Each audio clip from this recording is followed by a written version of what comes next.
Baik, bismillahirrahmanirrahim. Terima kasih Ustaz Fitrian Kadir, jazakallah khair. Alhamdulillah kita ada di bulan Sya'ban. Alhamdulillah wassalatu wassalamu ala Rasulillah ba'd. Kita ada di tinggal hitungan hari dan dalam bulan Sya'ban ini dulu bulan Sya'ban ini bulan di mana Ummul Mukminin Aisyah radhiyallahu anha itu mengganti membayar hutang Ramadan tahun sebelumnya.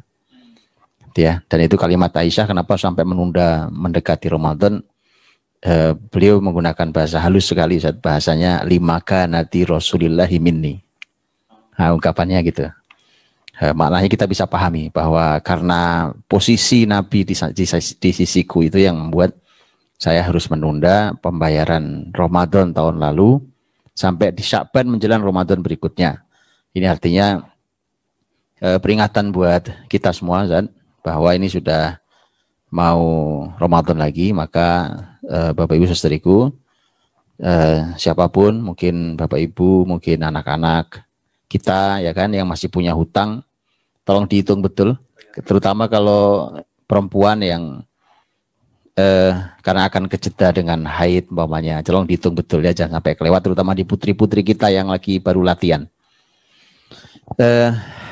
Baik, sedikit dirahmati Allah, Ustaz Fitrian, saya malam hari ini ingin, karena pembahasan Ramadan ini kan terus kita dari tahun ke tahun, sebenarnya kita ingin memurojaah agar mendapatkan ruhnya Ramadan, sehingga Ramadan ini tuh kita fokusnya jelas sekali gitu. Kan fokusnya jelas sekali. Ramadan lalu spesial buat kita karena itu Ramadan pandemi. Ya kan, Ramadan pandemi artinya ya agak kaget-kaget ya kan. Ramadan kemudian dalam beda sedikit. Iya, suasananya itu tegang gitu. Jadi ibadahnya khusyuk gitu. Biasanya orang kalau suasana khawatir itu ibadahnya khusyuk. Makanya Allah sudah ingatkan dalam Quran, jangan kayak orang musyrik. Orang musyrik itu khusyuk kalau lagi panik, gitu. Wa idza raqibu fil fulki da'awullaha mukhlishina lahuddin falamma najjahum ilal barri idzahum yusyrikun. Mereka kalau naik kapal kemudian ombak begitu kacau gitu ya dan menakutkan, mereka berdoa pada Allah mukhlishina lahuddin. Masya Allah, itu ternyata bisa loh, orang musyrik itu ternyata bisa ikhlas. Kapan ikhlasnya? Kalau panik. Nah, falamma najjahum ilal bar, tapi ketika Allah selamatkan dia sampai di daratan, idzahum yusyrikun. Balik musyrik lagi. Iya, jadi artinya jangan kayak orang musyrik, ya kan?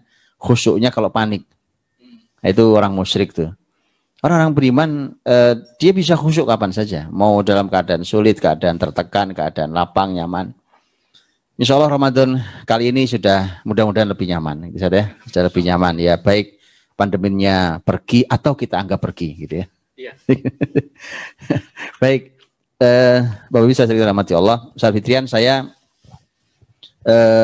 supaya mudah ini diingatnya, saya malam ini sebenarnya hanya ingin bicara dua hal saja. Karena ini kan memurojaah semangat kita, memurojaah keutamaan Ramadan. Sekali lagi ini dua ini supaya nanti fokus kita di Ramadan itu betul-betul tahu betul gitu. Nah, saya ingin fokus cuma di dua hal. Nanti dua hal itu apa? Sebelumnya saya ingin ada satu muqaddimah sebelum dua ini, yaitu tentang kewajiban Ramadan ini. Saya ingin mulai dari kalimatnya sahabat mulia Mu'adz bin Jabal radhiyallahu anhu. Mu'adz bin Jabal radhiyallahu anhu, beliau mengatakan begini, uhilatis salatu thalathat ahwal wa uhilas siyamu thalathat ahwal. Salat itu mengalami tiga fase, tahapan kewajibannya. Sebagaimana puasa juga mengalami tiga tahapan, tiga fase ketika diwajibkan. Saya tidak bahas yang puasa karena jadi panjang nanti. Saya ingin bahas yang siam, yang puasa. Ya, sebelum saya tunjukkan tiga hal itu, urutan fasenya itu, ada dua hal penting di dalam kalimat awalnya Mu'adz bin Jabal ini. Pertama, ternyata siam dan sholah itu ternyata ada sisi kesamaannya di sini.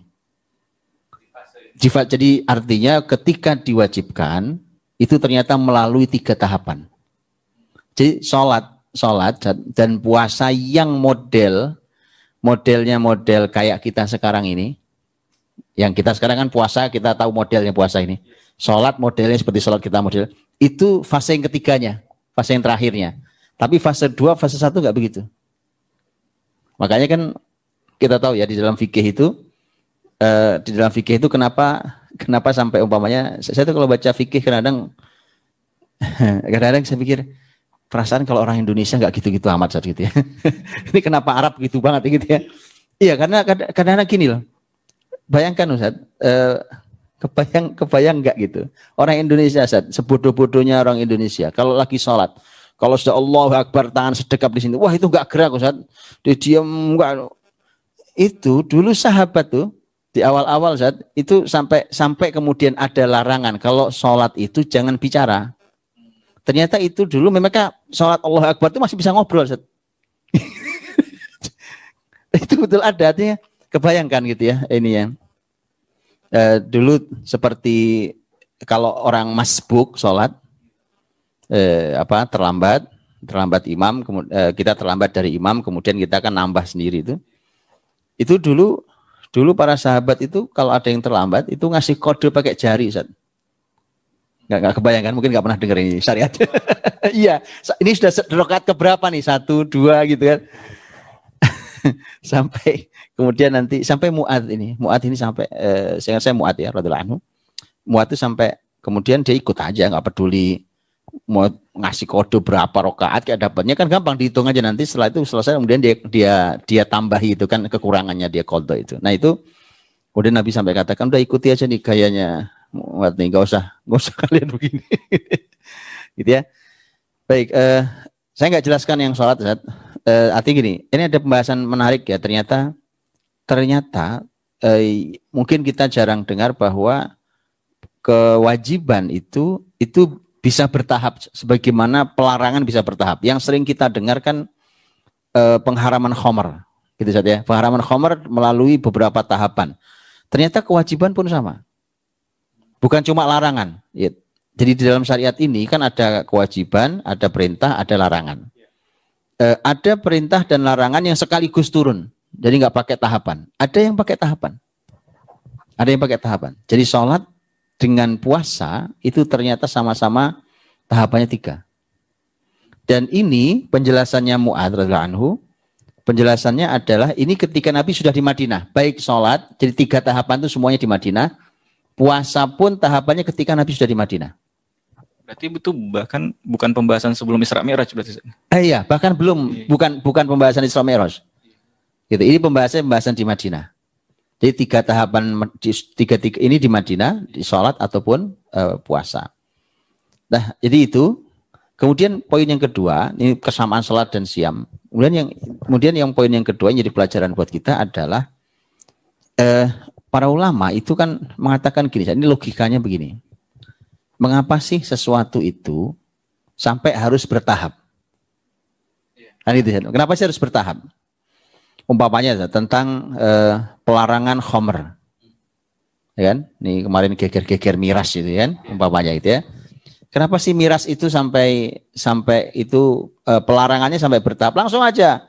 Innamal khamru wal maisiru wal ansabu wal azlamu rijsun min amali syaitan fajtanibu, bukan bisa, tapi ternyata tidak. Ternyata Quran itu sampai bertahap, halus tahapannya itu.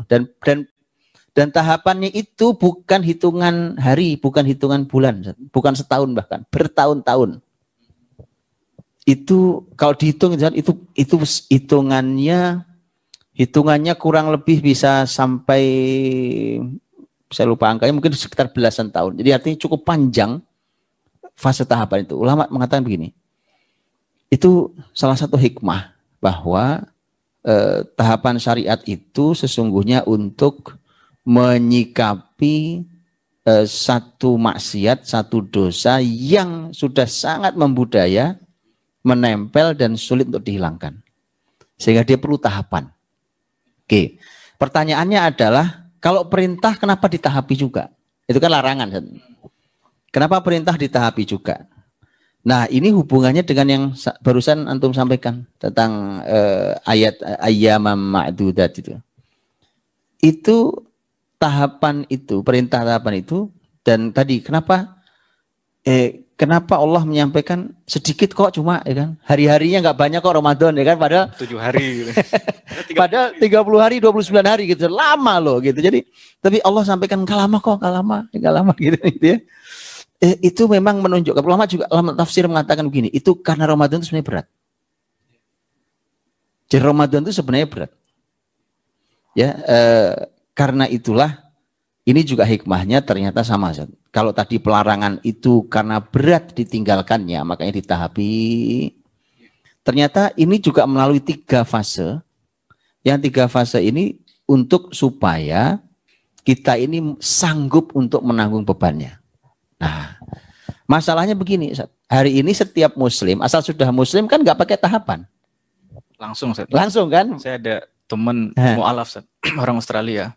Saya tanya ke dia, apa hal paling sulit bagi antum sebagai mu'alaf? Dia bilang, hal paling sulit bagi saya sebagai mu'alaf adalah orang Islam yang dari lahir muslim, itu minta saya berlaku kayak Abu Bakar, kayak Umar, yang dia sendiri enggak. Dia berharap saya berlaku seperti itu, nggak pakai tahapan. Nggak pakai tahapan. Nah, itu gini. Karena gini, para ulama sampai mengatakan gini, bahwa at-tadarruj bertahap itu, tahapan itu merupakan ruh syariat ini. Kesalahan kita itu kita inginnya sempurna di awal, segala sesuatu sempurna di awal. Didik anak, didik keluarga, menerapkan syariat, apapun itu pengennya. Pokoknya hari ini tegakkan, kita takbiri, kemudian langsung berdiri syariat Allah. Itu pengennya begitu. Kita tidak memprosesi itu. Dan proses itu bukan, hitungannya kadang bukan tahun. Belasan tahun, 10-an tahun. Itu kita bisa tidak punya kesabaran itu. Gitu. Sehingga akhirnya kita sering patah. Begitu kita udah lama loh, begitu dicek. Berapa lama sih sebenarnya? Ya kan? Belum lama. Padahal kesempurnaan syariat tegak di muka bumi itu bisa jadi umur kita saja nggak selesai. Ya. Kita meninggal itu syariat belum tegak sempurna. Nah ini padahal merupakan ruh utama syariat at-tadarruj itu. Kenapa? Quran saja turunnya bertahap. Ya kan? Quran saja turunnya sampai hampir 23 tahun. Coba bayangkan. Nah waktu itu jadi ketika ini Ramadan ditahapi dan puasa Ramadan ditahapi itu sebenarnya kan jadi pelajaran tuh. Cuma masalahnya tadi, asal kita sekarang muslim, kan kita nggak boleh pakai tahapan tadi. Hari ini orang umpamanya nih 1 hari sebelum Ramadan ada orang syahadat, ya kan mu'alaf nih, mengucapkan 2 kalimat syahadat. Besok kan nanti malam harus sahur dia langsung. Kan nggak ada urusan. Gimana kalau saya tahapi aja? Tahapannya kayak nanti saya tunjukkan tahapannya. Gimana kalau nanti saya tahapi? Nggak bisa. Karena kalau kamu sudah muslim, kamu langsung puasa Ramadan 30 hari. Ada taklif. Iya, nah ini teman-teman. Ini nanti jadi pelajaran. Bahwa kalau itu terus dibiarkan artinya adalah seseorang menjalankan syariat dengan rasa beban yang luar biasa. Tidak ada penikmatannya. Maka nanti Islam itu tidak indah dalam hidupnya. Bahkan mungkin suatu hari dia akan lari ingin meninggalkan Islam lagi. Gitu. Itu karena tahapan. Sama anak-anak kita, anak-anak kecil itu juga harus ditahapi. Harus ditahapi. Jadi para orang tua yang sedang melatih anak-anaknya puasa itu harus ditahapi. Ya, Ramadan ini mereka di mana? Ramadan depan di mana gitu. Makanya latihannya kan sudah sejak sebelum mereka balik. Nah ini tahapan ini Masya Allah dalam Islam luar biasa, itu ruh di dalam syariat ini. Karena itu Bapak Ibu rahmati Allah, jadi pelajaran mahal siam Ramadan ini ternyata di antara yang paling penting juga adalah tahapan. Nah, ketika Allah SWT berfirman di rangkaian ayat Ramadan yang di Al-Baqarah itu, ayyamam ma'dudat, ya, ayyamam ma'dudat itu ternyata untuk meringankan beban di antaranya. Karena gini, ini agak belajar bahasa Arab sedikit. Di dalam Quran itu kata ma'dudat itu tersebut beberapa kali.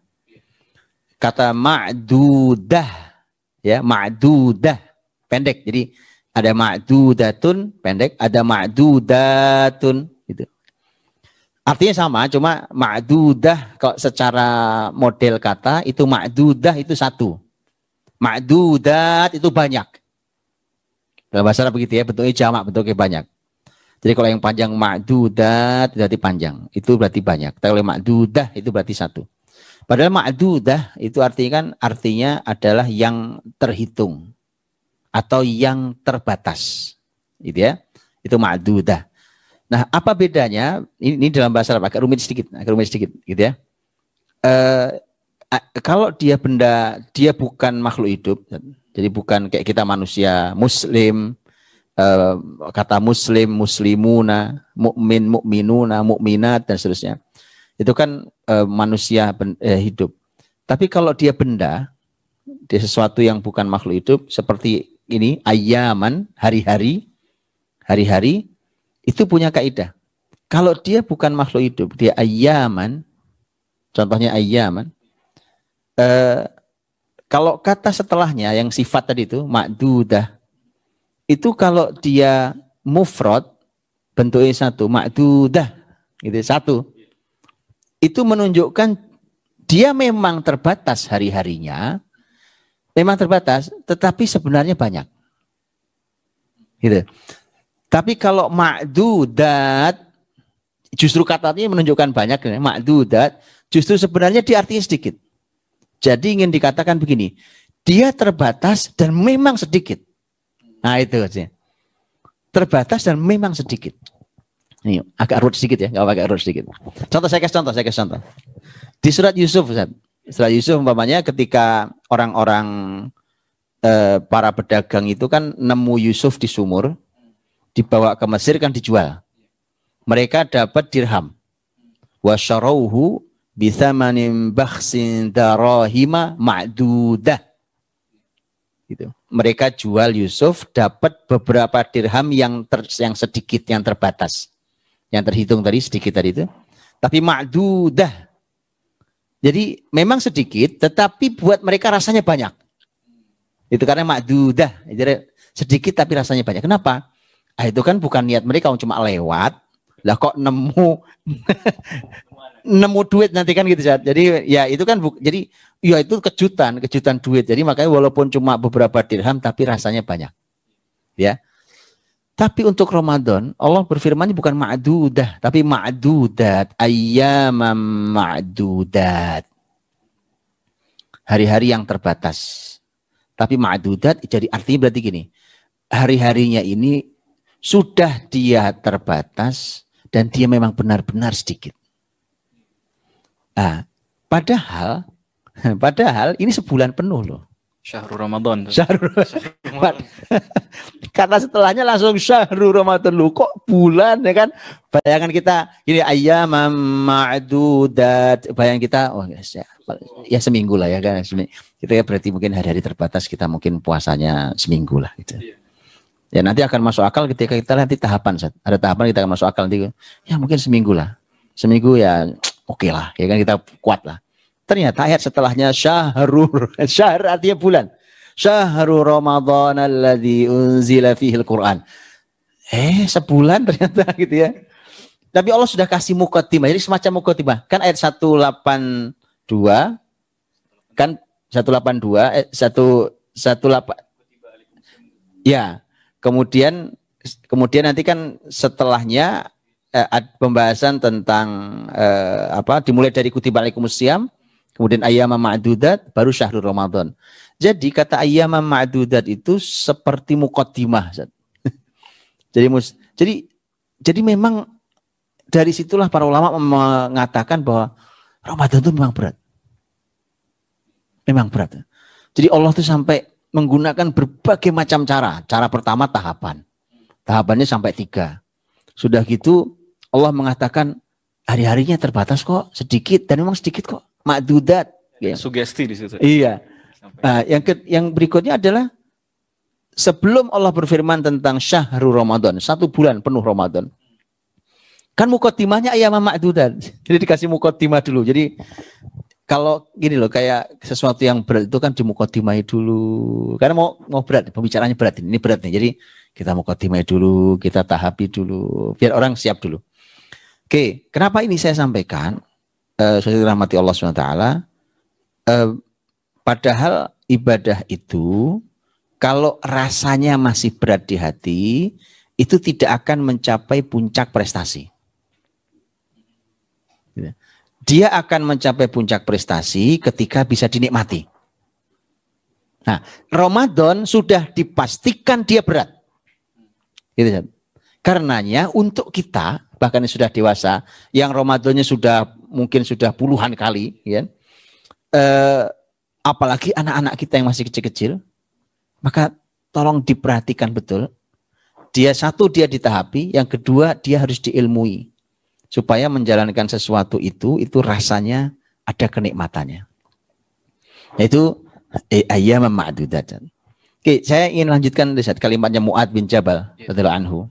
Ya, Mu'adz bin Jabal radhiyallahu anhu ketika beliau menyampaikan bahwa siam itu 3 tahapan, beliau mengatakan tahapan yang pertama adalah waktu Nabi ke Madinah, Nabi SAW itu puasanya 3 hari setiap bulan dan hari Asyura. Ya, 3 hari setiap bulan dan hari Asyura.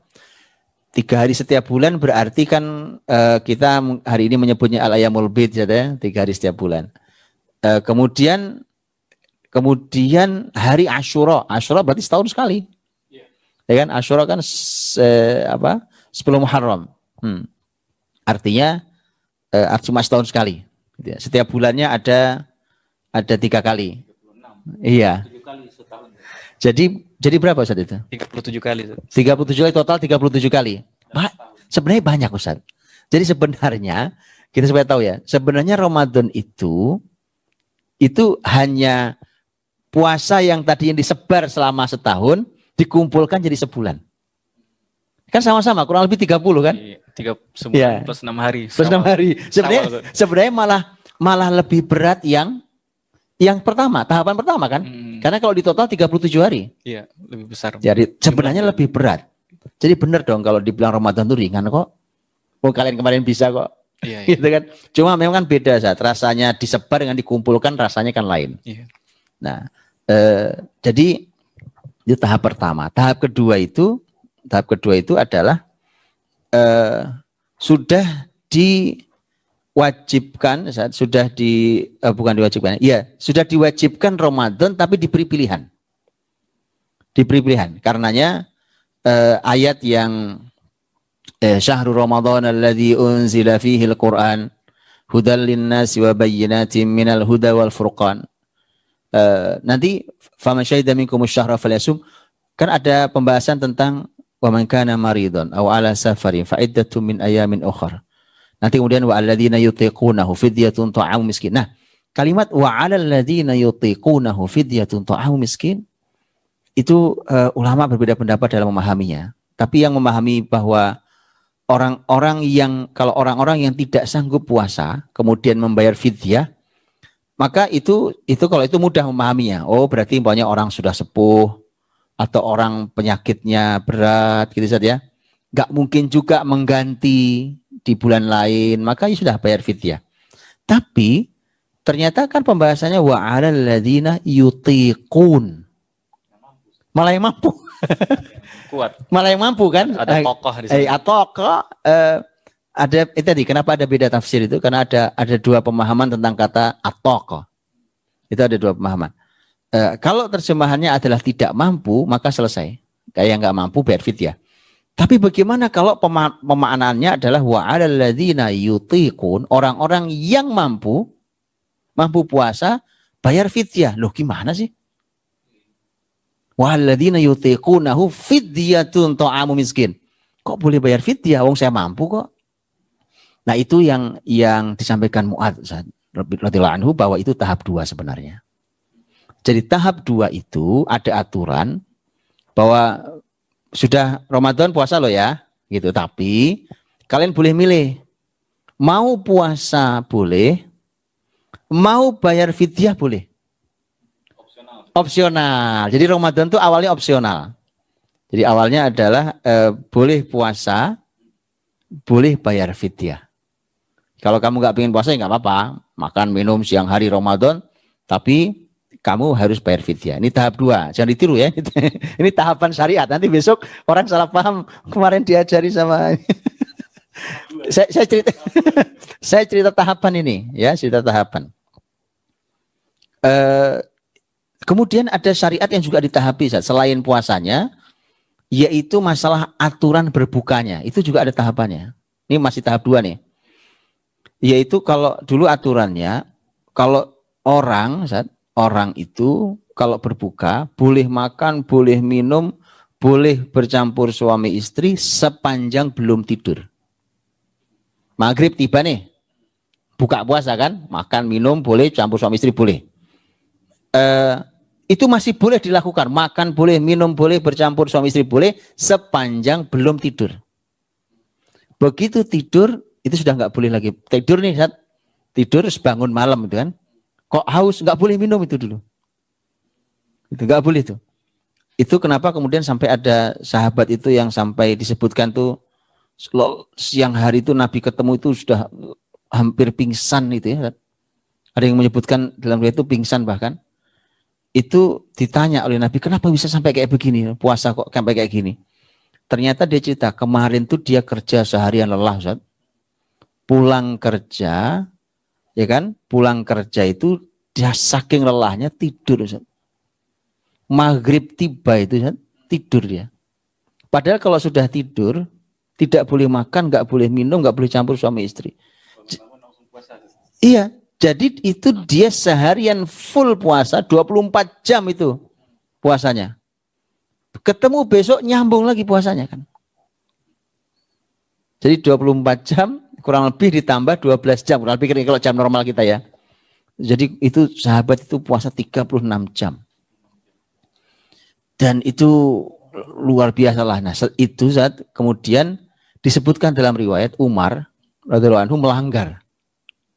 Umar itu melanggar. Jadi sudah tidur, bangun, terus kemudian dia mencampuri istrinya.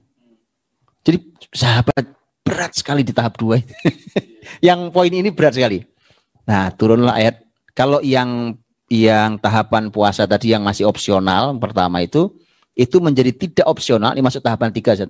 Tidak opsional ketika kemudian Allah menyampaikan faman syahida minkumus syahra falyasum. Pokoknya begitu Ramadan harus puasa, enggak ada pilihan. Gitu ya. Kalau yang tema tadi bercampur suami istri itu kemudian tadinya aturannya sesulit itu, kemudian diizinkan di ayat 187 itu. Uhilla lakum lailatas siyamir rafathu ila nisaikum. Kalau malam hari Ramadan sih boleh bebas. Nah itu, jadi tahap yang ketiga, nah jadinya Ramadan seperti kita jalankan hari ini. Itu tahap yang ketiga. Ini juga jadi pelajaran mahal kita ya, bahwa dipastikan Ramadan itu berat. Itulah mengapa panggilan pertamanya ya ayyuhalladzina amanu. Tanpa iman berat. Nah itu kesimpulannya itu. Ramadan tanpa iman berat. Enggak ada nikmat-nikmatnya, enggak ada. Ada itu, enggak ada nikmat-nikmatnya kan. Itu puasa beban, traweh beban. Sudah tidak ada nikmat-nikmatnya kalau dia tanpa iman. Itulah mengapa pembukanya adalah ya ayyuhalladzina amanu. Jadi itu ternyata kunci. Iman itu adalah kunci untuk penikmatan ibadah yang berat. Ya, itu makanya tidak cukup generasi kita ini hanya kita kasih beban ibadah. Ayo sholat, ayo puasa, ayo baca Quran, ayo hafal Quran, ayo birrul walidain. Tapi semua kebaikan yang dia lakukan itu harus dilandasi iman. Nah, karena iman inilah yang akan memastikan bahwa ibadah seberat apapun itu akan dinikmati dan dengan senyum dia lakukan. Ini mukaddimahnya, Ustaz. Ini kita baru mukaddimah, Ustaz. Gitu. Bisa. Ya. Nanti. Masukin.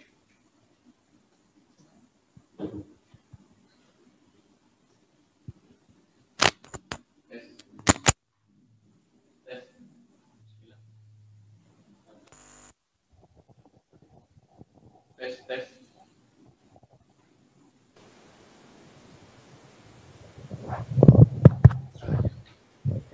Sakti, Pak. Beda tangan. Ustaz. Beda tangan. Memang kalau ahli itu beda. Ahli beda tangan. Ada tesnya tersendiri, Ustaz. Ya. Itu mukadimah, Ustaz. Ini mukadimah, Ustaz. Mukadimah. Karena kita belum masuk intinya nih. Dan memang ini baru mengantarkan ya ayyuhalladzina amanu, Ustaz. Ya ayyuhalladzina amanu. Intinya adalah tahapan itu ruh dalam syariat dan itu berat maka harus bisa dinikmati dan ya ayyuhalladzina amanu. Ini ayat Ramadannya ada 5 ayat, 6 ayat. Kita selesai subuh kayaknya. Iya. Saya penasaran sama yang 2 tadi, Ustaz, yang Ustaz mau bilang ada 2 hal. Saya menyampaikan 2 hal saja. Ya, hanya 2 saja. Ini supaya pertama mudah diingatnya, yang kedua adalah supaya kita ini nanti kalau mudah mengingatnya kan kemudian kita fokus Ramadan ini akan mudah-mudahan menjadi lebih baik. Yang pertama adalah definisi dan yang kedua adalah hasil. Cuma itu aja. Yang satu adalah definisi, yang kedua adalah hasil. Maksudnya adalah yuk kita definisikan Ramadan dan yang kedua yuk kita tanya apa hasilnya. Oke. Cuma itu saja supaya nanti kita fokus betul, kita tahu kita akan mendalami Ramadan menjadi lebih baik insyaallah. Sehingga nanti melaksanakan Ramadan mudah-mudahan juga lebih baik. Gini, saya ingin mengawali tentang kata definisi, Ustaz. Definisi itu gini. Kadang-kadang Ustaz, sebuah ilmu itu sudah panjang kali lebar tuh ilmu itu. Udah kemana-mana udah panjang lebar. Itu begitu kita cek kenapa salah kesimpulannya, kenapa salah. Ternyata salah itu sejak definisi. Contoh gini, ilmu-ilmu Ustaz, ilmu-ilmu hari ini yang membahas tentang manusia. Kenapa kesimpulan-kesimpulannya jadi masalah ya? Gitu ya, tentang manusia itu ternyata memang definisi manusianya salah. Jadi mereka mencoba mendefinisikan manusia itu apa sih? Manusia itu siapa sih? Itu ternyata karena gagal dalam mendefinisikan itu, maka ketika bicara tentang manusia gagal, Ustaz. Akhirnya lihat seperti sekarang. Manusia rusak, hancur. Kemanusiaan hilang. Orang bisa begitu tega terhadap nyawa orang. Orang begitu, jadi kemanusiaan itu tiba-tiba nggak ada. Itu karena tadi, kok lahir manusia buas seperti itu. Bawahnya itu dikarenakan tadi, dikarenakan ilmu yang mengantarkan kita untuk memahami manusia itu salah mendefinisikan manusia siapa. Manusia itu siapa sih? Manusia itu hewan. Hewan yang berbicara. Coba, manusia itu hewan yang bicara. Hewan? Sudah bio. Ini siapa yang satu? Baik coba itu. Manusia siapa? Manusia itu hewan. Hewan? Hewan yang bicara? Antum pikir kucing nggak bicara? Kucing bicara sesama mereka. Manusia? Bicara itu kan komunikasi sebenarnya. Komunikasi. Bicara sesama kita. Betul kan? Toh sama toh. Wong kucing bicara kita nggak paham sama. Emang kita paham bicara dia paham? Nggak juga kan gitu. Jadi ini karena salah mendefinisikan. Itulah mengapa rahasianya Ustaz. Para ulama tafsir mengatakan itulah mengapa begitu kita buka Al-Quran setelah muqaddimah Quran Al-Fatihah itu pembukanya langsung Al-Baqarah, dan Al-Baqarah itu ayat atau surat yang mengenalkan kepada kita siapa manusia itu. Berikut apa tugasnya. Jadi gini, intinya Quran itu begitu, karena Quran ini kan untuk manusia, untuk manusia dan jin. Begitu buka tuh Allah ingin mendefinisikan kamu siapa. Itu dulu. Jadi kamu kenali dulu dirimu. Oh, kamu aja gak kenal dirimu, mau kemana hidup ini? Gak usah bicara dulu tentang aturan, hukum. Itu nanti. Kau saja gak kenali dirimu. Gitu, ini bahayanya ilmu definisi. Nah, yuk kita definisikan Ramadan. Jangan-jangan itu kita tidak efektif menjalankan Ramadan, tidak produktif. Jangan-jangan gara-gara kita gagal mendefinisikan Ramadan. Gak paham dengan Ramadan. Gak paham Ramadan itu apa. Nah, sekarang gini, yuk kita definisikan Ramadan tuh. Jadi gampang-gampang saja sih. Kalau kita katakan Ramadan, yang terbayang apa? Yang langsung terbayang apa? Ramadan gitu. Maidatur Rahman. Puasa. Puasa. Ramadan yang terbayang puasa. Jadi itu definisi pertama berarti. Berarti Ramadan adalah syahrus siam. Oke. Didalami dong. Puasa itu apa sih? Dalami. Puasa siam itu apa? As-siam itu al-imsak. Nahan diri. Gitu kan? Menahan diri dari apa? Dari urusan makan, minum, syahwat. Oke, menahan diri untuk itu. Nah, karenanya Ramadan kita menjadi gagal total. Menjadi berantakan Ramadan kita. Gara-garanya adalah begitu buka puasa, kita balas dendamnya luar biasa. Selesai nahannya, Ustaz. Lepasin. Iya, gini, Ustaz. Ramadannya udah selesai belum? Belum. Ya belum. Kita masih di dalam Ramadan. Kita lagi mendefinisikan Ramadan nih, Ustaz. Ya kan? Ramadan itu 1 bulan. Ini hari pertama nih umpamanya saya puasa. Begitu puasa nanti buka puasa, wah hajar. Semua hal, syahwat hajar. Syahwat makan, syahwat minum, syahwat suami istri, dihajar. Oke. Terus itu yang membuat ternyata gagal saya mendefinisikan. Itu ada data menarik, Ustaz. Sifat konsumtif umat Islam Indonesia ketika Ramadan itu lebih daripada sebelum Ramadan, Ustaz.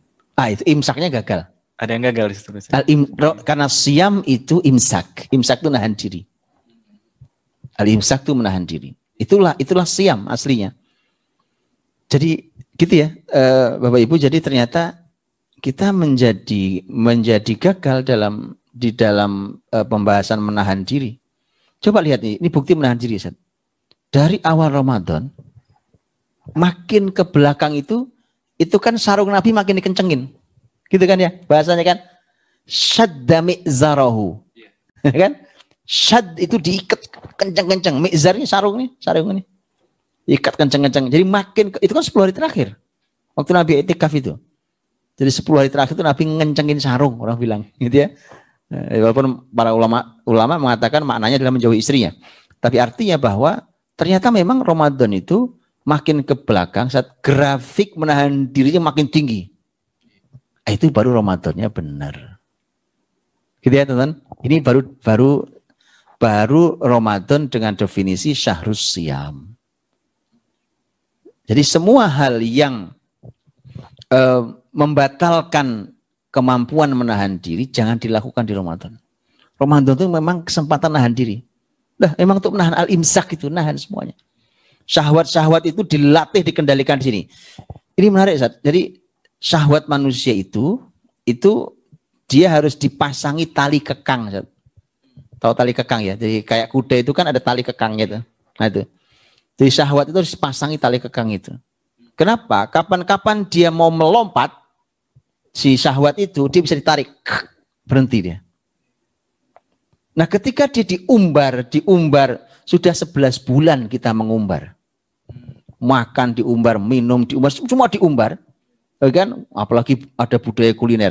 Wah, namanya budaya kuliner. Saya enggak tahu dari kapan kuliner jadi budaya. Dari pepatah Jawa. Apa itu? Witing tresno jalaran soko kuliner.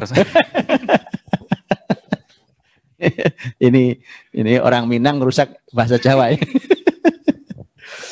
Ya. Jadi kemudian akhirnya kan menjadi rusak kita nih. Karena kita sudah Ramadan tuh sebenarnya berarti dengan al-imsak, maka berarti Ramadan itu sedang memasangi tali kekang di syahwat-syahwat kita. Selama 11 bulan. Iya, jadi nanti masuk kita begitu kita keluar dari bulan Ramadan, masuk bulan-bulan berikutnya sampai ketemu Ramadan nanti, mudah-mudahan tali kekangnya masih bagus, Ustaz. Iya. Gitu, mudah-mudahan masih bagus untuk kita tarik kelebihan ini, ya kan? Ada yang ditahan, tahan, ya kan? Sehingga lihat bayangkan, kita Ramadan Ustaz, mau marah aja tahan, betul kan? Iya. Kenapa tiba-tiba kita mengumbar kemarahan di luar Ramadan? Karena kita gagal dalam memasangkan tali kekang pada emosi. Itu maksudnya, teman-teman ya. Jadi ini poin tentang seharusnya. Rasanya kayaknya selesai jam subuh nih kayaknya.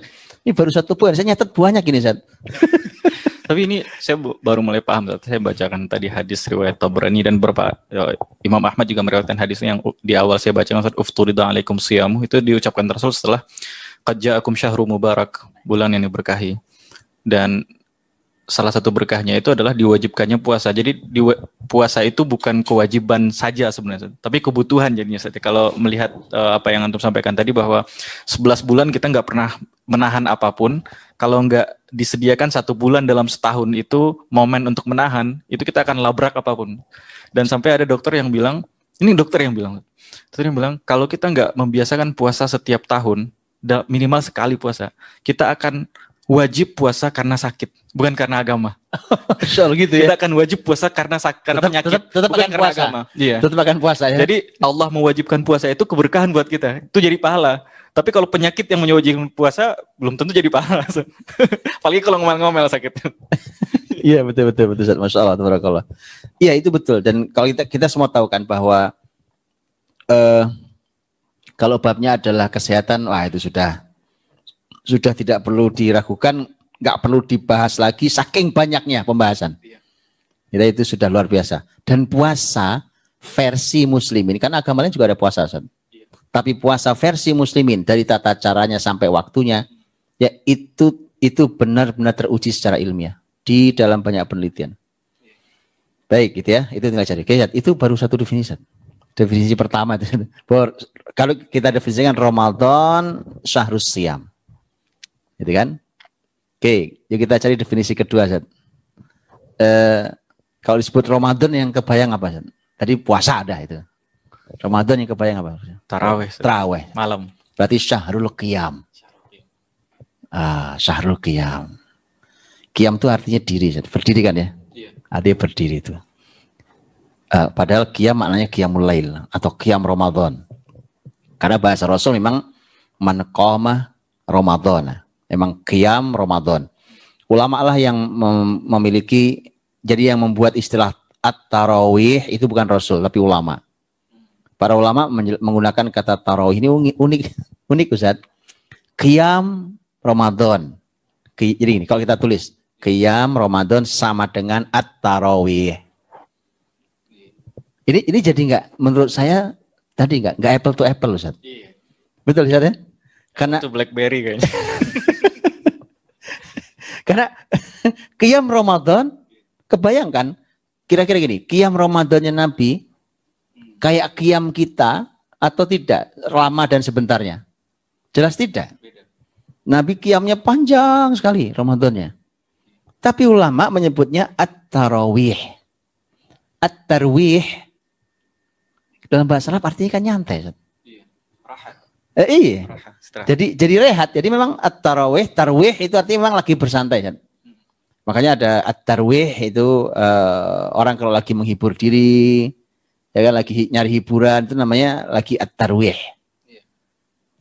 Nah ini lagi enggak, betul kan? Ini serius sholatnya lelah panjang, qiyam berdiri.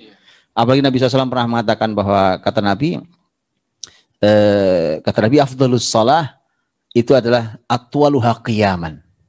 Salat yang terbaik itu yang paling panjang berdirinya.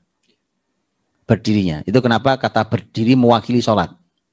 Itu karena ternyata berdiri itu menentukan. Menentukan berapa panjang ruku, berapa panjang sujud. Karena dalam hadis yang kita tahu, Nabi SAW itu ketika qiyamnya berdirinya panjang, bahkan pernah kan Nabi 5 juz ya kan saya? Ya 5 juz Al-Baqarah, An-Nisa, balik Al-Imran itu 5 juz kurang lebih 5 juz lebih. Nah itu Nabi SAW berdirinya panjang. Nah rukuknya semisal berdiri panjangnya, sujudnya semisal rukuk. Proporsional Presiden. Iya proporsional itu. Bukan lama, cepat sujudnya. Iya. Proporsional. Iya. Jadi kan artinya gini. Ini Masya Allah ya, bahwa karena yang menentukan panjang pendek itu ternyata berdirinya. Jadi kalau berdirinya lama, ya rukuknya, sujudnya agak lama. Itu. Nah, tapi segitu lama dan lelahnya, ulama menyebutnya ini tarawih.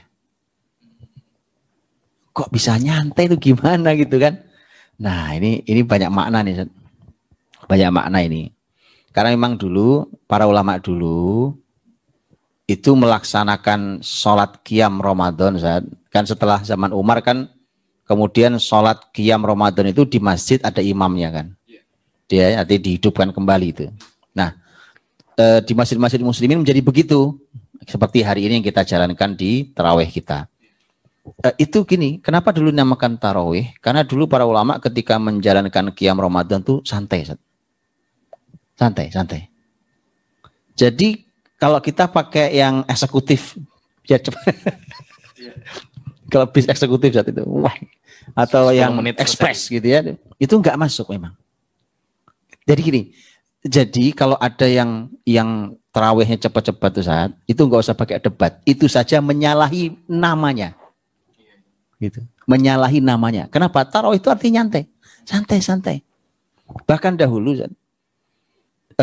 ini pembahasan. Kenapa orang-orang Madinah, bahkan zaman Imam Malik rahimahullah taala, itu tarawihnya, Ustaz, tarawihnya itu bukan 21, bukan 23. Tetapi sampai 30 lebih, 36 rakaat segala macam. Kenapa? Karena mereka bilang begini, orang Mekah, jadi kalau orang Mekah tarawihnya 20, itu kata orang Madinah nggak apa-apa. Karena begitu 2 rakaat salam, tawaf. Sholat lagi 2 rakaat. Salam, tawaf lagi. Sholat 2 rakaat lagi. Mereka punya Ka'bah. Kami di Madinah nggak punya Ka'bah. Jadi kami tambahi rakaatnya. Pengganti tawaf itu. Gitu. Untuk menyaingi tawafnya. Itu dia, Zat. Jadi sholat, ini bayangkan ya, kayaknya kita belum pernah coba itu. Jadi sholat, tawaf. Sholat lagi, tawaf lagi. Gitu. Itu kayaknya pemerintah Saudi harus membuat itu pola itu. Ya kan? Ini saya usulkan ke pemerintah Saudi kan. Sekali-kali diajak nonton Al-Irsyad itu pemerintah Saudi. Iya. Jadi kan? Karena itu dulu begitu selalu. Artinya mereka sholat qiyam Ramadan itu benar-benar santai dinikmati. Santai. Kita nikmati sholat itu, ya Allah, kita nikmati. Bacanya yang enak, yang dinikmati itu, insya Allah. Jadi kalau kita ini sholat tarawih itu buru-buru, Zat, ya salam, 20 rakaat berapa ini? 10 menit. 10 menit. Ya, saya pernah, Zat, waktu kecil. Saya waktu kecil itu dulu saya sholat 20 rakaat tarawihnya, gitu ya. Betul-betul 10 menit, Zat. Itu, Zat, namanya masih kecil, bocah, senang. Jadi gini, saya itu menjadi khawatir. Saya ini agak khawatir. Kalau hari ini kita senang sholat cepat-cepat, jangan-jangan kita belum move on dari anak-anak, kekanak-kanakan itu. Karena kalau yang senang cepat itu mah anak-anak. Anak-anak itu emang senang. Itu senang cepat banget. Dan itu Masya Allah, saat itu begitu Allahu Akbar berdiri, itu kemudian baca Al-Fatihah satu nafas berikut dengan suratnya. Tahu-tahu waladolin gitu. Saya nggak tahu bagaimana bismillahnya, tapi tahu-tahu waladolin lah kira-kira gitu ya. Taunya amin. Kita kan taunya amin, teriak amin gitu. Ini benar-benar masa kecil saya betul-betul gitu. Kemudian rukuk sujud itu kita ketinggalan, kan? Kita ketinggalan tuh rukuk sujudnya. Assalamualaikum warahmatullahi. Kita baru salam, udah amin lagi. Itu betul-betul pengalaman saya dari kecil tuh.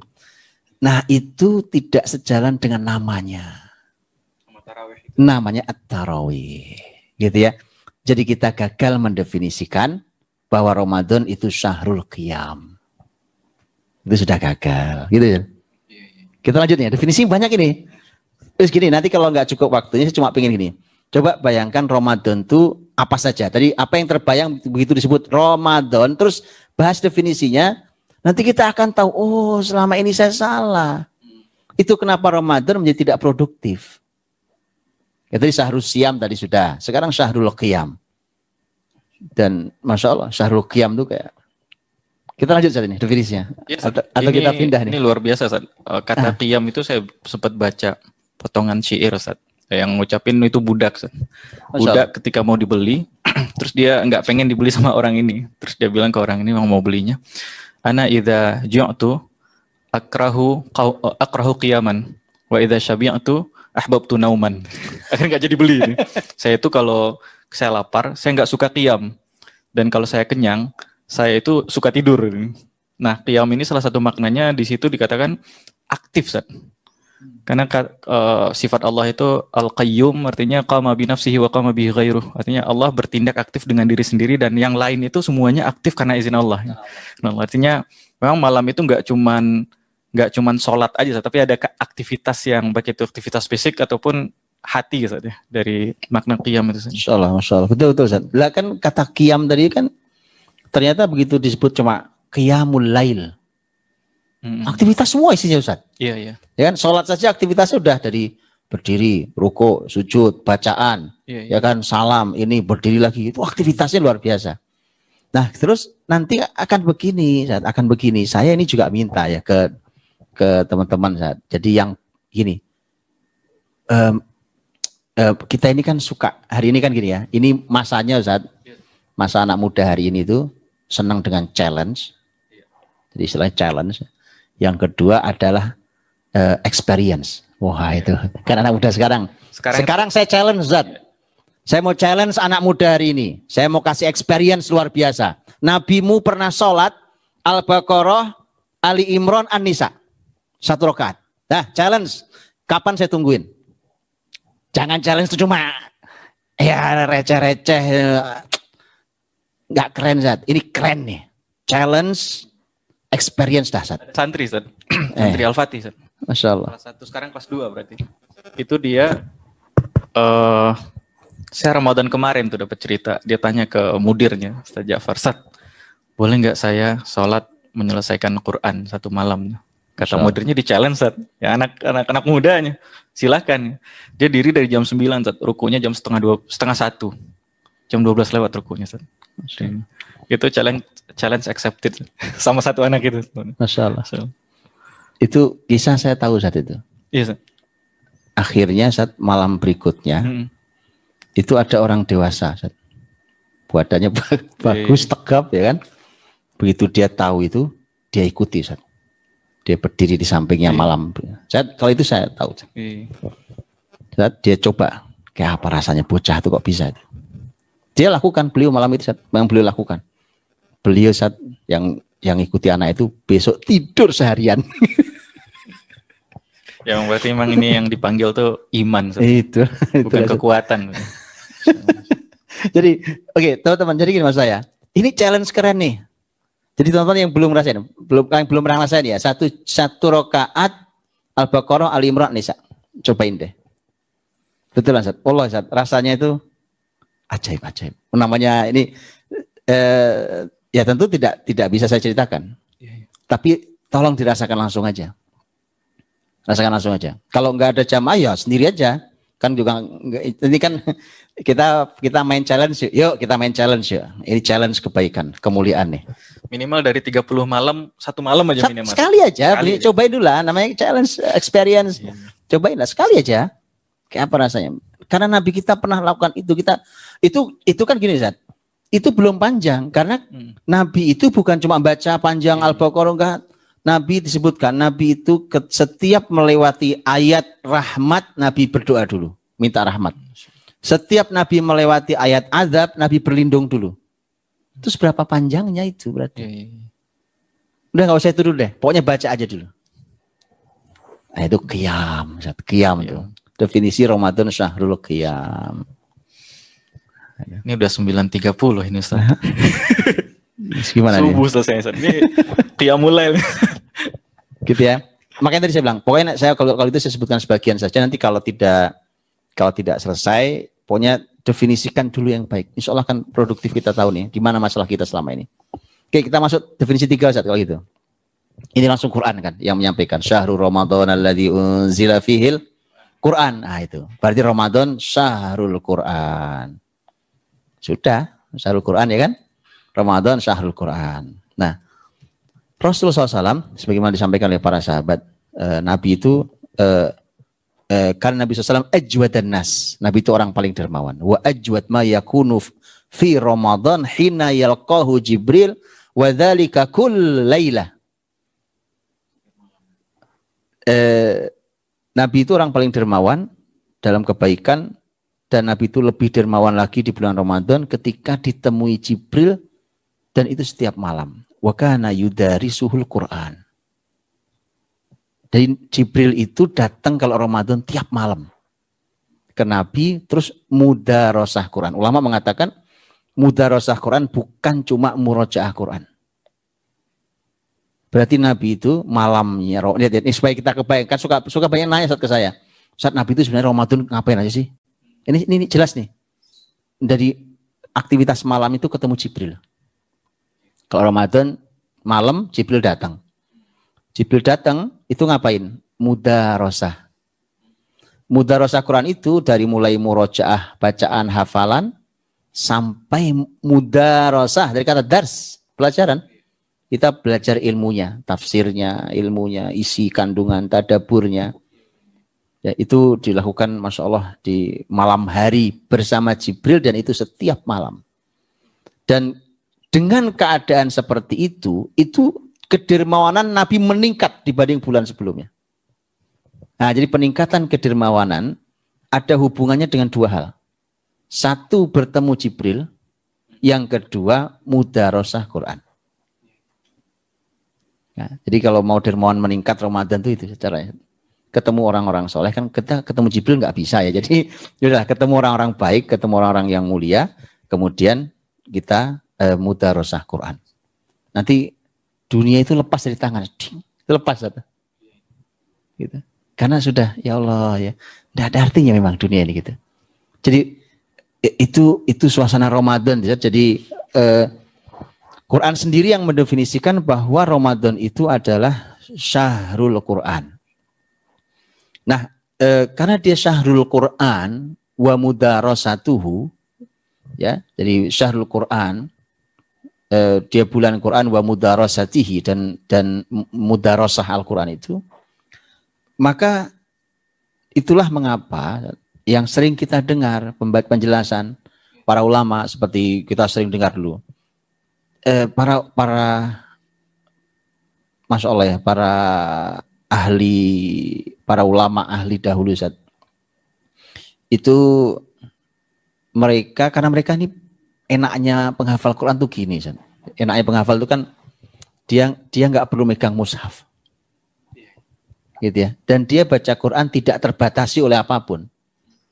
Kita hari ini nyetir motor, nyetir mobil, kalau baca Quran pakai mushaf kan nggak bisa.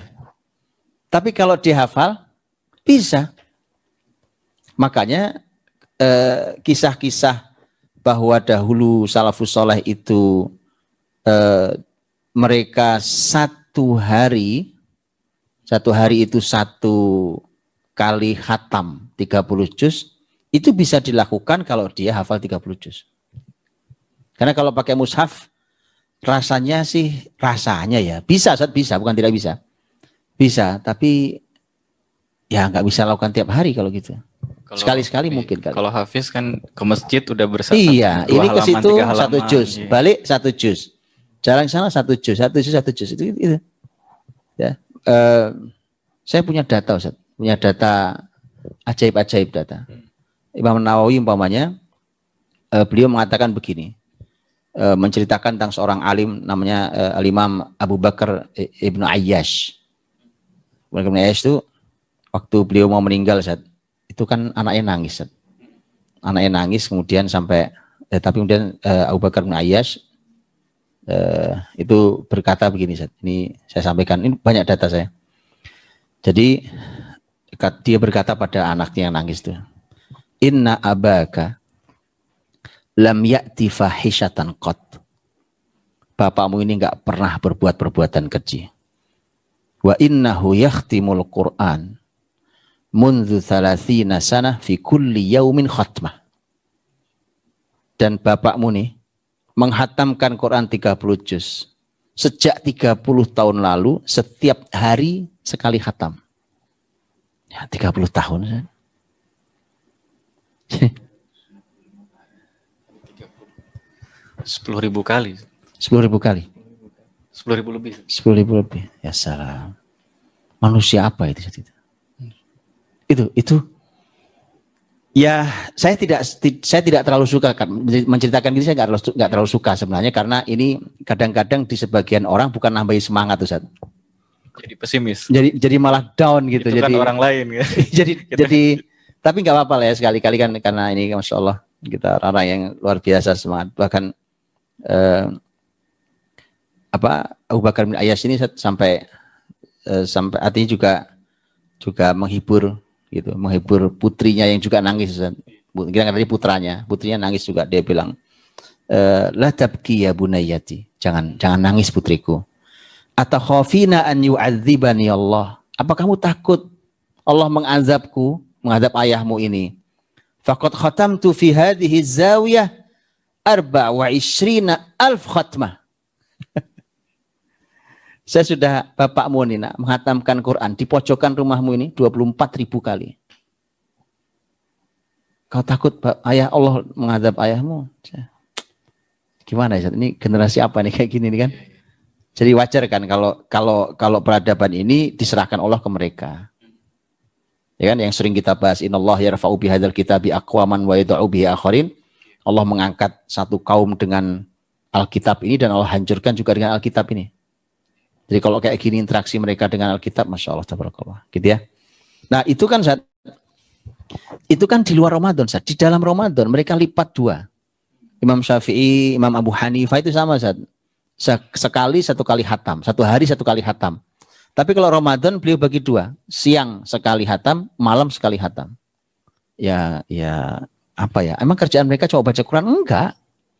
Cuma karena Quran itu buat mereka memang sudah mendarah daging, ngalir di dalam seluruh aliran darahnya, sehingga bacaan itu ya ini beruntunglah ya mereka yang hafal Quran 30 juzan. Semua kisah ini baru masuk akal di mereka, gitu ya. Baru di mereka lah masuk akal itu. Makanya yang belum ya kita kejar lah ya, kita kejar semampu kita, dapatnya berapapun juznya gitu ya. Nah teman-teman yang sudah 30 juz ya ini, ya begini ini. Jadi Ramadan itu tolong buatkan betul program Quran dengan definisi Ramadan dengan definisi Syahrul Quran.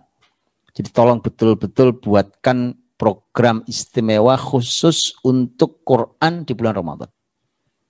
Kadang ada ini Ustaz, ada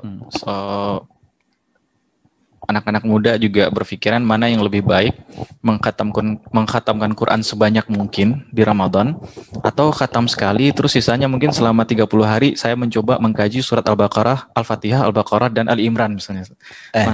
Mana yang lebih afdol di saat ini Ustaz? Ya begini Ustaz, memang kalau ini sih sebenarnya kita ada dalam pembahasan yang agak dilematis Ustaz. Karena Quran ini adalah kitab hidayah, hudal lil muttaqin. Karena dia kitab hidayah, tidak cukup dibaca, nggak cukup dihafal, harus dipahami. Sementara bahasanya aja bahasa yang kita nggak tahu artinya, bahasa Arab. Ya kan, begitu ada yang tahu artinya, nggak tahu tafsirnya. Itu PR memang. Sementara ini harus jadi hidayah. Kalau kita mau bicara ideal, ya kayak para ulama tadi itu, kalau mau bicara ideal tuh, bahwa Ramadan tuh ya tapi ilmu mereka kan memang sudah dahsyat gitu Zat ya. Maka kalau ditanya, makanya kalau ditanya gini Zat, kalau ditanya itu ya sudahlah gini, Nabi itu mudarosah Quran. Wa kana yudarisuhul Quran. Gitu ya. Jadi mudarosah. Mudarosah itu berarti pasti. Jadi itu gini Ustaz. Ini makanya saya di beberapa tahun kemarin waktu mau Ramadan saya kasih ke masyarakat begini. Sudah gini deh. Minimal tuh ya buat kita tuh minimal satu kali hatam bacanya dan mudarosah sebagian isinya. Jadi mempelajari sebagian isinya tapi yang dalam sepanjang Ramadan. Itu program yang ngambil tadi inspirasi. Tapi kalau sudah di level para ahli Al-Qur'an ya kan, para ahli ilmu yaitu Ramadan itu definisikan sebagai Syahrul Quran. Nah, gitu itu ini definisinya belum selesai, masih banyak. Baru 3 definisi baru. Baru 3 definisi ya, dan nanti apa ya? Nanti ada poin-poin lagi yang lain, yang kita harus apa ya? Harus mencoba untuk mendefinisikan dengan baik agar bisa kita laksanakan. Saya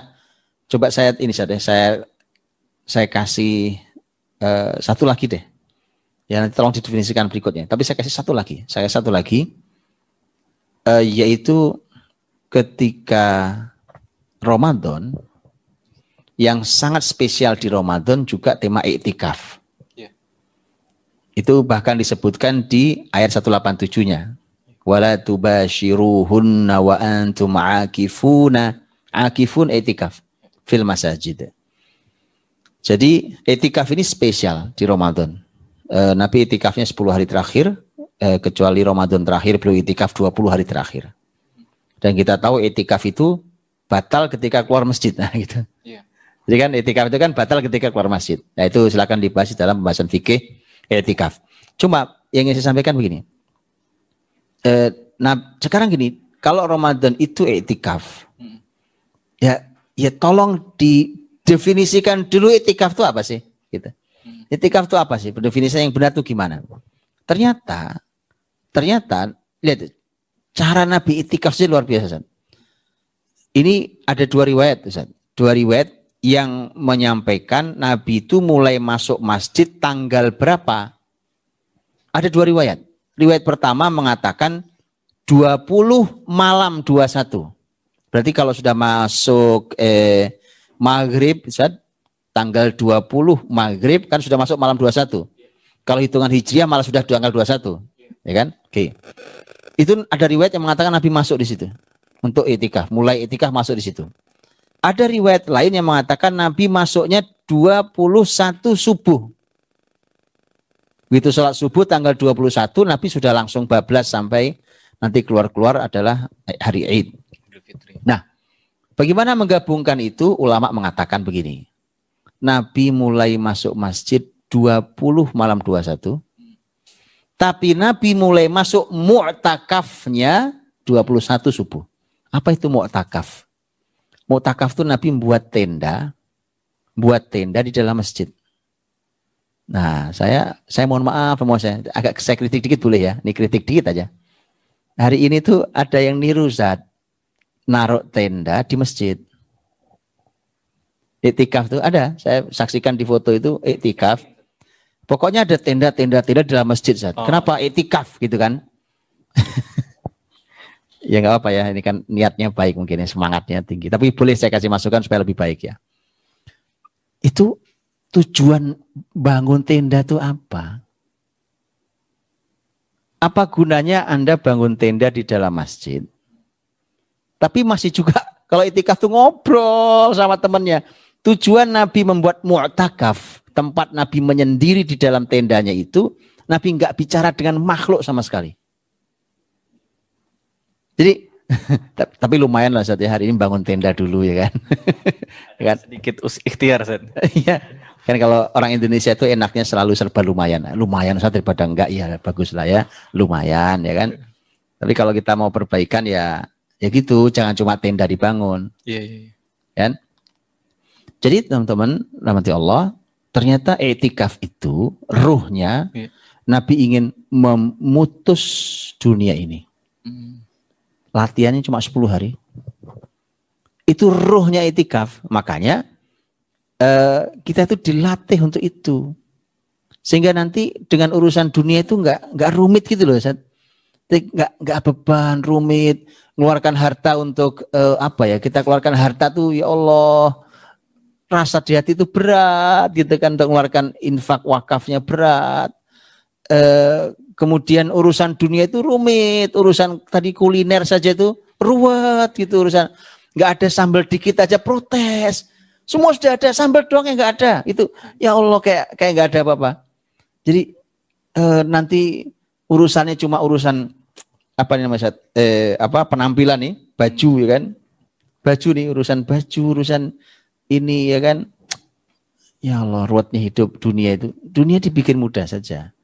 Itu menjadi mudah ketika memang muslim itu terlatih betul dan itu dilatih Ramadan di 10 hari terakhir putus dari dunia. Gitu. Itu berarti kita diajari untuk itu. Iya. Jadi dunia itu tidak kita genggam erat di dalam hati kita. Dia hanya ada di telapak tangan kita terima, kita genggam, kalau diminta kita lepas begini. Hanya seringan ini. Nah, kalau kita mau semudah ini kita buka nutup ini, seringan itulah dunia. Dapat alhamdulillah. Ada yang minta ambil aja. Dapat alhamdulillah. Ada yang minta ambil. Gitu. Sesederhana kita ini. Gitu. Kalau di sini kan susah keluarinnya. Aduh, ya kan berat di sini kan susah. Air mata, ya kan pakai drama dulu kan. Tapi ini luar biasa i'tikaf ini, apalagi sekarang. Sekarang itu permasalahan anak muda diantaranya adalah ketergantungan dengan sosial media. Ya. Dan sekarang itu banyak orang menawarkan detoksifikasi sosial media. Apa itu? Jadi coba hidup tanpa sosial media. Jadi anak muda saat ini kalau sudah begitu sulitnya iya, dia tuh kalau nggak posting sesuatu di sosial medianya 1 hari aja, dia takut orang ngira dia udah mati. Oh iya? Iya. Atau mungkin dia takut orang ngira dia nggak punya jatuh bangkrut atau apapun. Jadi setiap hari itu harus posting.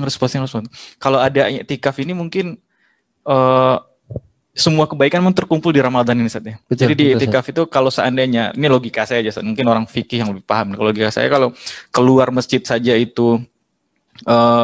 saja membatalkan i'tikaf, mungkin update sosial media kan, kalau ruhnya i'tikaf adalah memutus dengan urusan dunia, maka orang zaman dulu 1400 tahun yang lalu dia berurusan dengan dunia harus keluar dari masjid. Hari ini kan nggak harus keluar dari masjid. Di tempat mau takaf pun bisa urusan dunia. Itu dia, itu dia. Apalagi hari ini dunia itu tidak ada batasnya gara-gara dengan gadget ini, dengan sosial media kita. Saya pernah i'tikaf pengalaman, Ustaz. Ini bayangan coba. Mohon maaf ya teman-teman. Bayangkan ini i'tikaf sudah di tempat paling mulia di muka bumi, Ustaz, di Masjidil Haram. I'tikaf saya sama teman-teman tuh. Ada orang i'tikaf tuh. I'tikaf tuh saya lihat ke orang ini sibuk dengan HP-nya. Itu malam-malam i'tikaf, Ustaz. Saya dibilang saya i'tikaf ya, teman-teman. Kalau mau i'tikaf bersama saya tidak akan keluar dari masjid. Oke. Mereka bilang, "Hah, Ustaz, 10 hari?" Iya, 10 hari. Serius? Kalian kaget ya? Ternyata yang kaget itu sampai yang punya travel, Ustaz. Ternyata yang punya travel juga nggak pernah i'tikaf. Padahal 10 hari. Ini juga teguran buat teman-teman travel nih. Malu sama Allah. Ya, malu sama yang punya Ka'bah itu kan. Ka'bah cuma buat meresin duit doang kerjaannya. Malu, ya kan? Enggak pernah. Kemudian saya bilang, ayo kita belajar i'tikaf yuk. Belajar i'tikaf. Mau kapan? Di depan mata, enggak semua orang bisa sampai ke sini. Kurang apa ini sayangnya Allah sama kita ini. Nah, itu saya ternyata, antum tahu, lagi malam-malam i'tikaf tuh. Itu orang, saya tanya, Pak, sibuk amat dengan HP-nya. Itu ternyata ini saat lagi apa sih namanya itu? Yang trading apa sih namanya itu? Forex. Nah, itu Zat. Ya Allah. Terus ada lagi satu orang lagi. Karena main HP terus. Zat. Malam i'tikaf. Malam i'tikaf. Yang harusnya fokus ibadah. Kemudian saya bilang, Pak, malam i'tikaf, Pak, berhentiin HP-nya. Matiin HP-nya. Terus dia bilang, Ustaz, mohon maaf Ustaz. Perusahaan saya di Jakarta, Ustaz, ini lagi sangat serius nih. Jadi ini kan karyawan lagi nelponin, apalagi ini sudah mau akhir-akhir Ramadan. Jadi karyawan saya segala macam ini waktunya ya urusan apa macam-macam lah gitu ya. Saya harus memastikan bahwa semuanya beres segala macam. Pak, i'tikaf. I'tikaf, Pak. Coba Pak tinggalin sebentar. Tinggalin dunia ini sebentar aja. Malam ini deh. Nggak usah dipegang HP. Tapi gimana Ustaz nih? Ini perusahaan saya. I'tikaf Pak. Itu Ustaz, itu orang nekat nuruti kalimat saya. Saya juga nggak tahu kan efek perusahaannya apa, saya juga nggak tahu kan. Ya kan? Lah memang gini loh teman-teman ya. Kita itu ajaib gitu. Kita tuh nggak pernah latihan level tinggi. Ustaz. Ini subhanallah Ustaz. Kita ingat seseorang yang wakaf ke kita. Ya, wakaf tanah, masya Allah. Kita nggak tahu namanya, Jazakallah khair, Zat. Orang enggak, Zat, yang ada yang wakaf tanah, yang kita tahu orangnya. Oh, yang isi ini. Beliau kan bilangnya, saya kalau urusan bisnis sudah biasa ugal-ugalan, berani. Sudah biasa nekat. Urusan akhirat saya belum nekat. Nah, saya mau nekat dengan tanah saya ini, kan gitu Zat ya. Jazakallah khair. Itu kita nih urusan dunia udah nekat-nekat. Kapan nekat urusan akhirat? Gitu loh. Makanya tadi orang itu matiin HP betulan saja. Dia turuti saya. Semalaman dimatiin. Karyawannya kan kalang kabut saja. Di Jakarta tuh kalang kabut.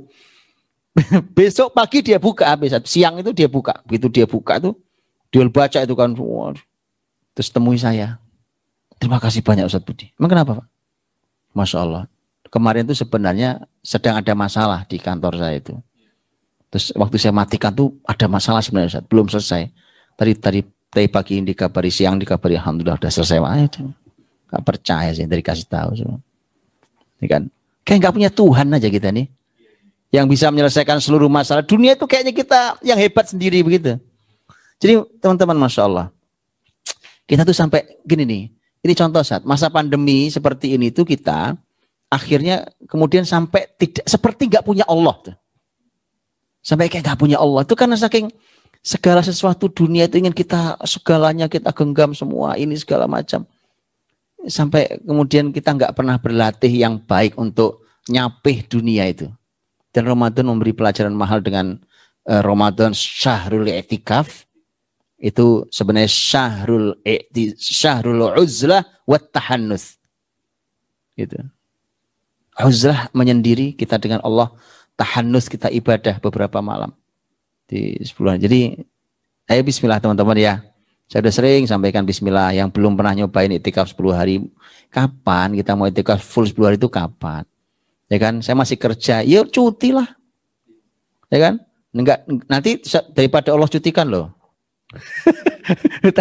tadi kan suruh puasa, kalau nggak puasa dipuasakan paksa loh. Puasa tapi pakai penyakit kan. Nah, timbang dicutikan Allah, cuti deh, ya kan? Cuti. Saya nggak ngancem sih, cuma nakutin aja. Tapi ini challenge baru untuk anak muda mungkin. Gimana challenge? 10 hari ini banyak challenge Ramadan. malam ini. Iya, saya jadi kebayang banyak challenge. 10 hari di akhir Ramadan nggak update apapun di sosial media, nggak ngecek apapun. Nanti pas Lebaran kita update bareng-bareng. Oke, kita buat yuk teman-teman ya. Saat ini kita buat ya. Siap. Buat nanti kita campaign besar-besaran. Kita punya buzzer baik teman-teman ini. Masya Allah. Kita campaign apa saat bunyinya? 10 hari no posting. 10 hari nggak posting, bahkan ini saat di aplikasi di HP itu udah ada aplikasi hibernate, ditidurkan tuh aplikasinya, diactivate, nggak aktif dia.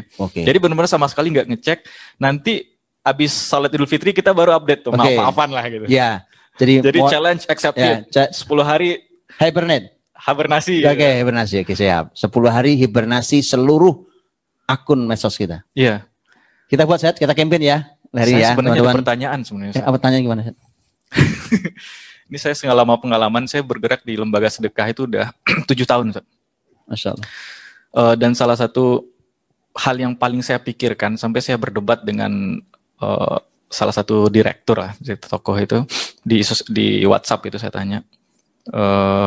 Itu pertanyaan saya simple. Apakah kita setiap Ramadan harus kerja jungkir balik melebihi hari-hari yang lain?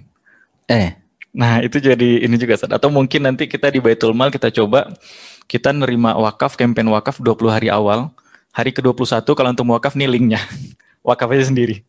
Kita semua itikaf. Cakep itu, Zat. Iya, Zat. Iya, ini kan akan mengubah pola di masyarakat. Karena kan coba lihat ya, teman-teman ya, mohon maaf ya. Ketika kita bicara tentang zakat, contohnya zakat, zakat itu kan ada petugasnya namanya amil, ya kan? Kan ambil itu bukan nungguin kan Ustaz. Bukan nungguin diumumkan, yang mau zakat silahkan ke masjid, yang mau zakat ini linknya, yang mau zakat, kan bukan begitu. Quran mengatakan khudh, ambil. Khudh min amwalihim shadaqatan tutahhiruhum. Itu kan tugas amil. Suruh ngambil. Makanya amil itu harus bergerak. Nah, kebiasaan di kita ini kan masih ada yang harus kita benahi. Ya kan, Zat? Jadi akhirnya kan kemudian menjadi kesalahan, Zat. Orang yang jadi ambil itu duduk di manis di sini. Ya kan?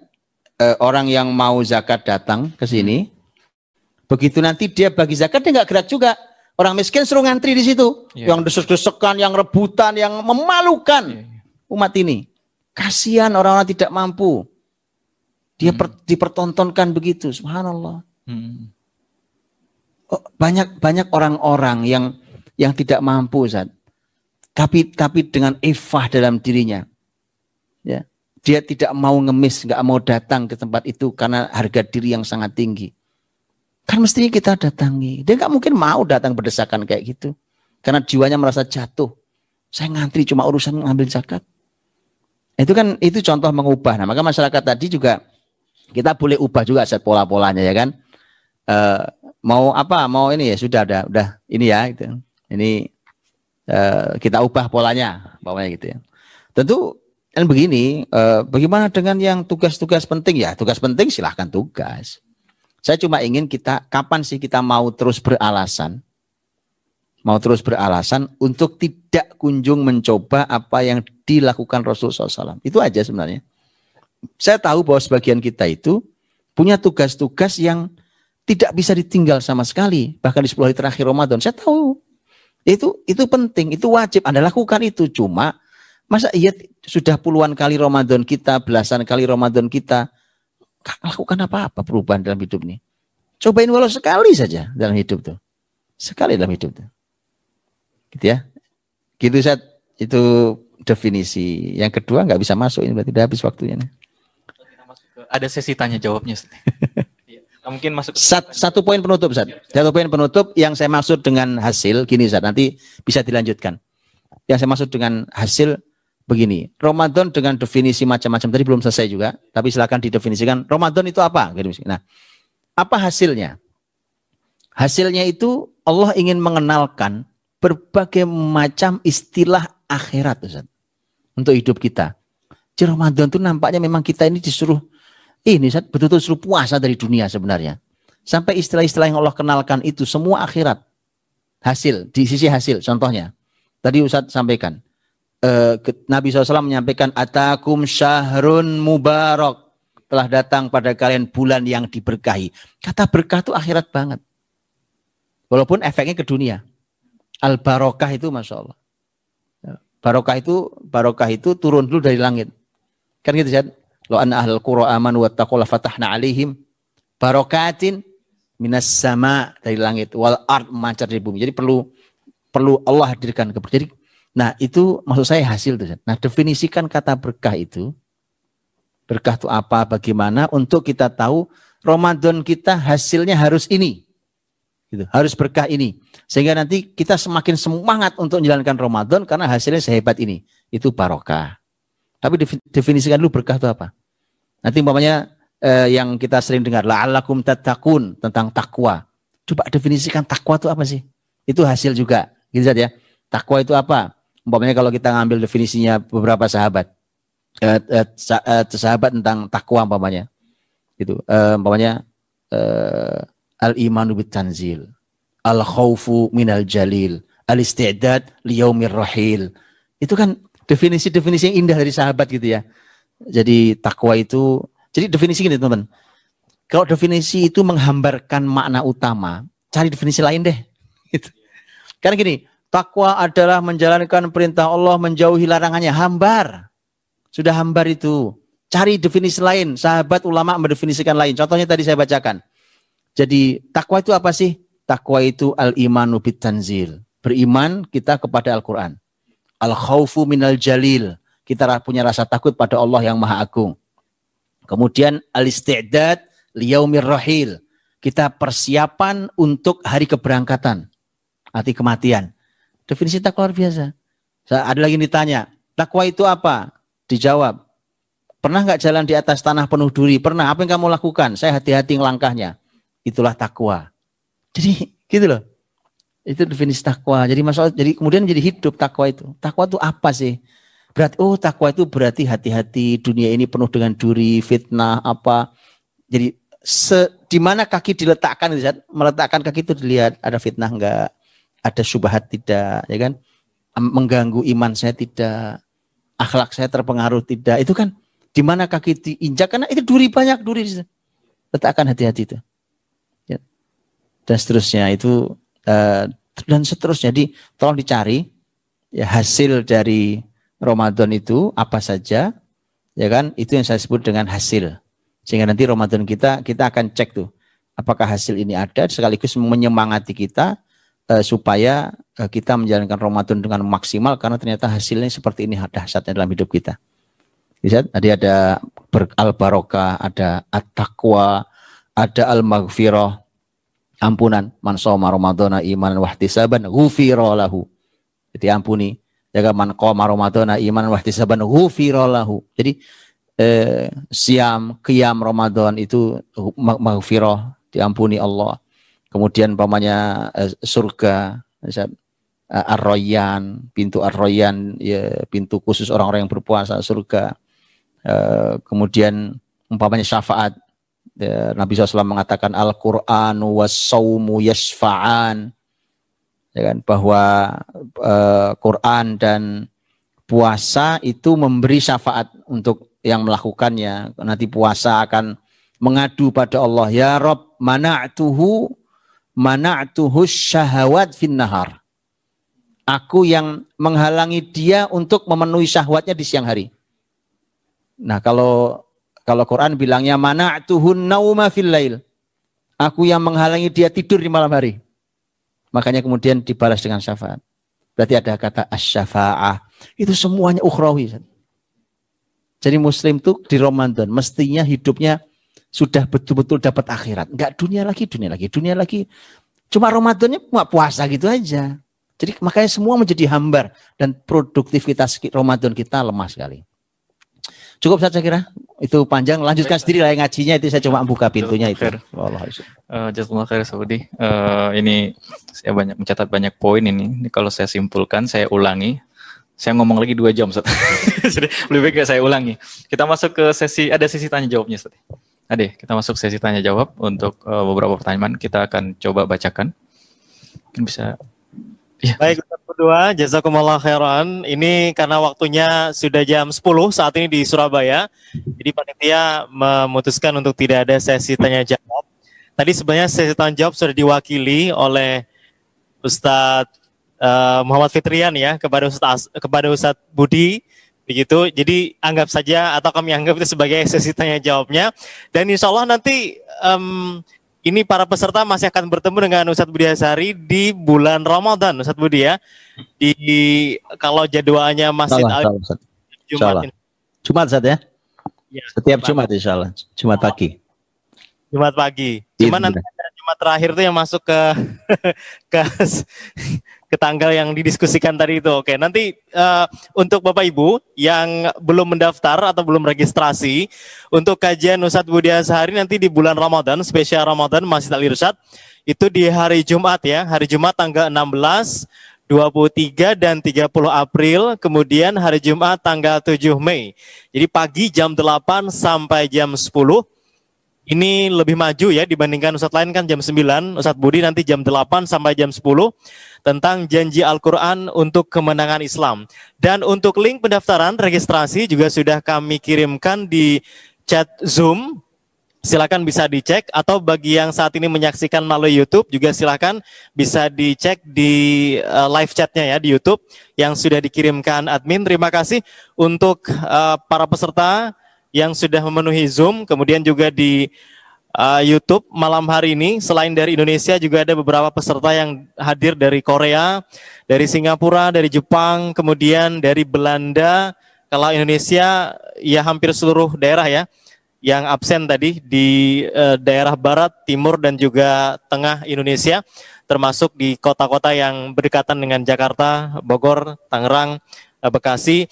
Kemudian untuk yang tadi sudah konfirmasi untuk bertanya, mau bertanya, kemudian sudah mengirimkan pesan di fitur Q&A, kami mohon maaf karena terbatasnya waktu kita malam hari ini. Ini insya Allah sesi sebelum Ramadan. Jadi nanti selama Ramadan bulan April, ya bulan April nanti kita tidak akan melaksanakan program seperti ini karena memang harus istirahat selama bulan Ramadan. Kemudian insya Allah jumpa lagi di bulan Juni insya Allah ya.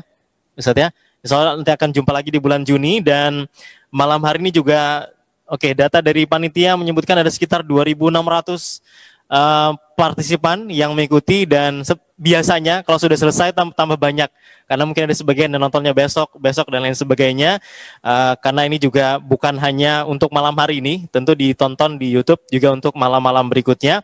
Dan sepertinya kita juga harus menutup kajian malam hari ini Ustadz dengan doa, dan Ustadz Budi kami persilahkan. Assalamualaikum warahmatullahi wabarakatuh. Kita tutup dengan doa, semoga Allah berkahi di bulan Sya'ban yang tersisa ini, dan semoga Allah sampaikan kita di bulan Ramadan, dan semoga Ramadan kita menjadi Ramadan yang penuh dengan kebaikan dan keberkahan. Allahumma shalli wa sallim wa barik ala nabiyyina Muhammadin wa ala alihi wa sahbihi ajma'in walhamdulillahi rabbil alamin. حمدا يوافي نعمه ويكافئ مزيده يا ربنا لك الحمد ولك الشكر كما ينبغي لجلال وجهك الكريم وعظيم سلطانك. اللهم إنا نسألك ونشهد أنك أنت الله لا إله إلا أنت الأحد الصمد لم يلد ولم يولد ولم يكن له كفوا أحد. اللهم آت نفوسنا تقواها وزكها أنت خير من زكاها أنت وليها ومولاها. اللهم بارك لنا في شعبان وبلغنا رمضان. اللهم بارك لنا في شعبان وبلغنا رمضان. اللهم بارك لنا في شعبان وبلغنا رمضان. اللهم أعز الإسلام والمسلمين. اللهم أعز الإسلام والمسلمين. اللهم أعز الإسلام والمسلمين. اللهم عليك أعداء الإسلام والمسلمين. اللهم ربنا تقبل منا إنك أنت السميع العليم وتب علينا إنك أنت التواب الرحيم. اللهم اجعلنا في حفظك وكلائك وضمانك يا أرحم الراحمين يا مجيب السائلين يا خير حافظا. اللهم ربنا آتنا في الدنيا حسنة وفي الآخرة حسنة وقنا عذاب النار. سبحان ربك رب العزة عما يصفون وسلام على المرسلين.